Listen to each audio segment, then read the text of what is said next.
भजैर्व्रजैकमण्डनं समस्तपापखण्डनं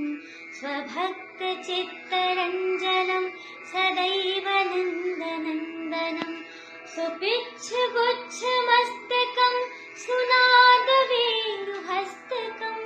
अनन्दरङ्गसागरं Namami कृष्णनागरम् मनोजगर्वमोचनं विशाललोललोचनं विधूतगोपशोचनं Namami पद्मलोचनं करालकमण्डलं